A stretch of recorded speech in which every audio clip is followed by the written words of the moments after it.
What's up, everybody? Today we're going to look at this lightweight, large field of view, full face respirator mask with double protection. It has soft rubber adjustable straps on the bottom and the top. The frontal dual filtration blocks vapors, gas fumes when working in factories, mechanic shops, or when you're painting. It also blocks pollen, dust, and other particles in here when you're working with cutting saws and cutting concrete and things like that. So let me demonstrate now how effective this is, and stay tuned for the whole video. So if you are doing any do-it-yourself projects, you don't want to be like this person right here and just breathing it all in, because it will catch up for you and it's bad for you. So instead, you may want to consider having a respirator for all these types of projects.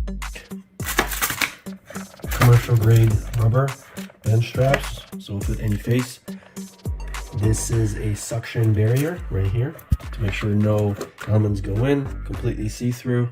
You get these 6001 CN non-powered air purifiers, and you get a bunch of N95 filters, quite a lot of them. Alright, so I'll show you how this gets put on.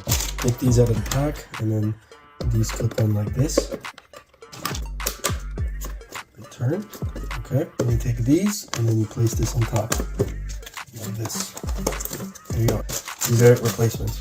These can tighten, because these here tighten.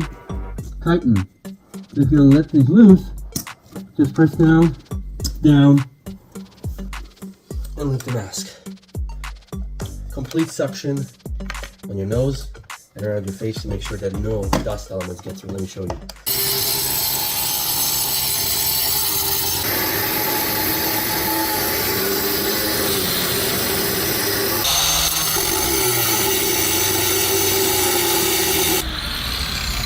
No dust whatsoever, no dust on the inside. The frontal dual filtration blocks vapors, gas fumes when working in factories, mechanic shops, or when you're painting. It also blocks pollen, dust, and other particles in here when you're working with cutting saws and cutting concrete and things like that. With these N95 filters, immediately when you put the mask on, you're going to feel like you're breathing in fresh air.